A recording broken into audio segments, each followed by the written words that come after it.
Hello and welcome back. We are the Thamesmen. And we're speaking to you from Southern California. As you're Northern California, aren't you? I'm Northern California, so I'm going for a hike. You're Southern California, so you're running down. You've been to REI recently? I have been, and I've got a granola bar, and I've got a Prius. Nothing surprises me. And yeah, man, I'm just gonna go hang out at the beach. Okay. So, anyway, so why are we doing these videos, George? Why are we doing these videos? Yes. Because we've got nothing else to do because of lockdown. Is that it? Well, actually, it ties in with the song I'm going to give you. Okay. All right. The song is called Masterplan, and we have a plan. We do have a plan. We have a plan. Yeah. So do you mind? No, you go. You go. For those who don't know, we have 3 subscribers. One is George, nice mug. One is me, and one of his is his dog that's died. But we have a plan, which is to get to 5,000 subscribers, and then why don't we just get to 5 subscribers, and then we'll go up to 5,000? How about that? All right. But we won't kick in our plan till we get to 5,000. Living subscribers. Living who aren't dogs. No. And then we want to take those subscribers on a journey. But first of all, we're going to do our reaction videos because we love music and we always talk about music. Mm-hmm. And we wish to entertain. And my turn to give you a track. So you ready for this one? Okay. What are we going to listen to? Oasis. Oh, that's a classic. I love a bit of Oasis. And, you know, being British, you know, you can't get away from Oasis. But I don't know if you've heard this track, and it's one of my favorite tracks. It is called Masterplan. So listen to that.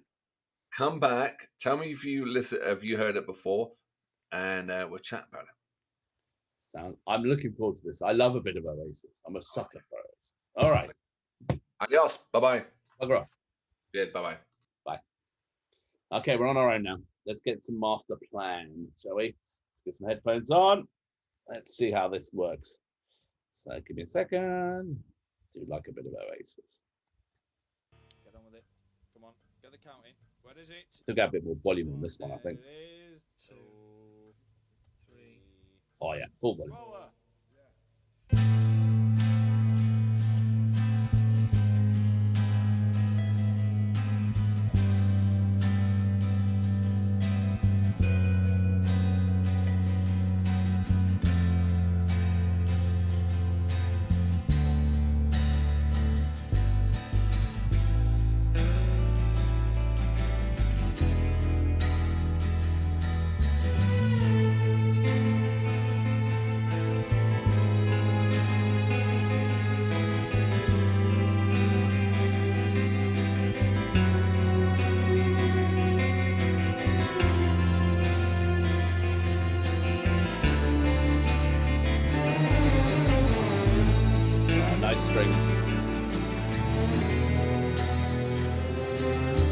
Take the time to make some sense of what you want to say, and cast your words away upon the waves, and sail them home with acquiesce on a ship of hope today. And as they land upon the shore, tell them not to fear no more. Say it loud and sing it proud today. And then dance if you wanna dance. Please, brother, take a chance. You know they're gonna go which way they wanna go. All we know is that we don't know how it's gonna be. Please, brother, let it be. Life, on the other hand, won't make us understand. We're all part of a master plan.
Noel track.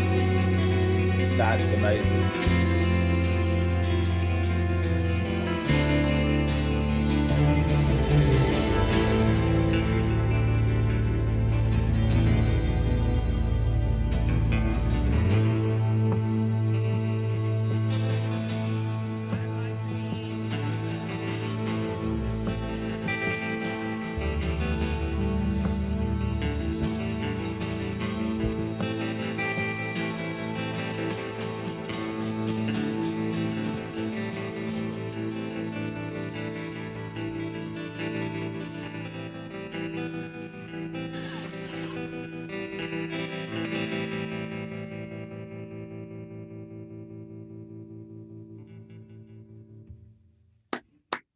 Bravo.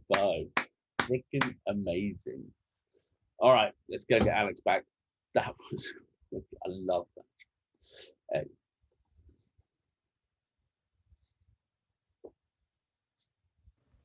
Are you there? Hello. Okay, you win. Okay, you win. That's like, that is, you know, how often do we get excuses chances to listen to music with a pair of headphones on and just really listen to the lyrics and listen to every layer of the song, and that is the Masterplan is a masterpiece, if you like.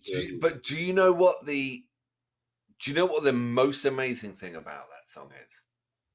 It was a B-side. No way, really? Yeah. It was a B-side. Oasis was so good. That's such dicks. Do you know what? Do you know what's even better? What it was a B-side to? Wonderwall. Which is one of the best songs ever. Yeah. So, I mean, Noel said, and also there was no Liam in that. That was Noel. He sang it. He did lead guitar. He did acoustic guitar. He played the bass on it. Really? And he wrote it. And he went into studio and he said he played it and it was dead silence. And he wrote it in an afternoon. They went down the next studio because they needed some B-side. And he said it was dead silence. He said it was one of the best songs I've ever written. And no one, even Alan McGee, who he said it was off his tits at the time, no one ever said hold it back. Everyone said put it out there. And they put it out there as a B-side. They've done some amazing B-sides. But as he said, I don't write shit songs. So they most bands struggle to get a B-side. He goes in one day and records and does 4 of the tracks himself, and he delivers the Masterplan. It's a great track, and that's an A-side, and he delivered it as a B-side to Wonderwall. And it is, but it's like because of where I work and all those sort of things, I love audio and I love recording studios. I love the process. And that's like a proper track that was done in a studio. You can hear the space, you can hear every element of it. You can hear, the acoustic guitar, the picking sounds of it. You can, and it's like, you hear the strings, you hear the drums, and it's like, you don't get that from a synthesizer or from a load of beats or, something like that. It's just proper. That is a really. It's a really good. Did you hear the him speaking at the end? He did the old classic Octopus Garden at the bit at the very end, but he did it so quietly. And as you say, in the recording was such quality, they could even that quiet they could slip it in there. But it was brilliant. The orchestra in there, but the whole thing for me was that the album, the Masterplan, is just B-sides. Right. But now they've released a Masterplan, which they did many years ago. But the album stands up better than a lot of music from that era, and that's their B-sides. And in their prime, Oasis were just utterly fantastic, and they captured the world's ear, and and Liam at one point was the world's best singer. And I saw him a lot of times. I saw him doing acoustic, from backing up Paul Weller to doing Glastonbury, and the attitude of them, and they knew it. They cranking out just great songs. I could see why they had that rock swagger, but would also annoy people with it, and they were a-holes to each other at times, and they could have been a Rolling Stones and like taken over the world but maybe that's you got to burn bright and then fade out or something like that. I don't know, but some of Noel Gallagher's stuff recently has been amazing. High Flying Birds, there's a couple of tracks that they've done. It's really, really, really good. But there again, Liam Gallagher, you know, his last album, you know, it went to #1, and you know, they still. But Noel said, you know, Liam's got a great haircut and he's got a great walk. That was it, you know. And when you saw him play at Glastonbury, and then you know, he stands with his hands behind his back and he leans up to the mic like that, and he swaggers on, and he doesn't give a shag, and he's just like, yeah, whatever. You lap it up as a teenager in the crowd. You know, it's brilliant. There were moments in time and they just absolutely dominated, and you know, I'm ashamed. But if they had to disappear and go down, you know, at the top, you know, so be it. You know, but if you can write songs like that and flip it off as a B-side to Wonderwall, I mean, it's a magic song, and you know, honestly, us doing this sort of these videos, just the opportunity to sit and listen to something and really go around looking for music and try and find something again. Because we get a bit jaded with music sometimes, you know, it's in a car or you know, it's just in the background, you're not really focusing on it. And if anyone else can pick a B-side, if anyone else here can pick a B-side that can challenge Wonderwall, then you know, the Masterplan down there, because we'll listen to it. You know, let's do our points. Is this a 10 or is this a 1, or where does it fall in that range? I've got a stronger feeling on this one. This is going to be my, you know, I'm going to go for it. This is my first 9. This is a 9.2. Really? I would say because it is, you know, it is up there in the songs for me. That one now, I think, you know, absolutely. Well, where would you put Wonderwall? Oh, I haven't listened to that one. Yeah, but I mean, this is a beat. I need to listen to that again in the same setting with the headphones, with the real focus on it again at the same time. Because every song, don't you think every song is relevant to the time of life you're in at the moment? Because some agreed. You know, I mean, that's a heavy score. You know, I'm going to 9.2 on that one. That's our very first 9, and I would be in the 8 because there were the lyrics for me fell short. There was some very cliche rhyming on there. The recording was sublime. So I'm not a lyrics guy. I love lyrics, but I don't. You know, how many live gigs have we been to where you never even hear the bloody lyrics because it sounds so rubbish? I don't know. For me, when you start getting to, like, you know, don't ever get, you know, once we start going down the Lou Reed hole and Schwartz and the poets of that, then, you know, I'll be hard to drag out of. Okay, that's fine. But you know, I'm going to give it an 8.5, and it's an 8.5, and it's in my top 3 Oasis songs. Okay, all right, cool. So you don't give me your top Oasis song; you just give me one of the top 3. Is that how? But the thing was, had you heard this one before? No, I honestly I have heard it, but a long time ago. So it was great to be reacquainted. And the whole thing about it is just being a B-side is phenomenal. Yeah. All right. Well, we'll have to do this again sometime. You've raised the bar. What the hell are we going to do Our next? first 9. A 9, yeah. I mean, we're allowed to have some 2s or 3s, but let's see. Anyway. Oh, it's interesting to see what the first 10 is. Oh, my man. I don't think it's going to be 10. I'm not going to do it. That's too arrogant. We can't do it. It'll be a Lou Reed song. For you, it will be. All right, mate. Catch you later. All right. Take care.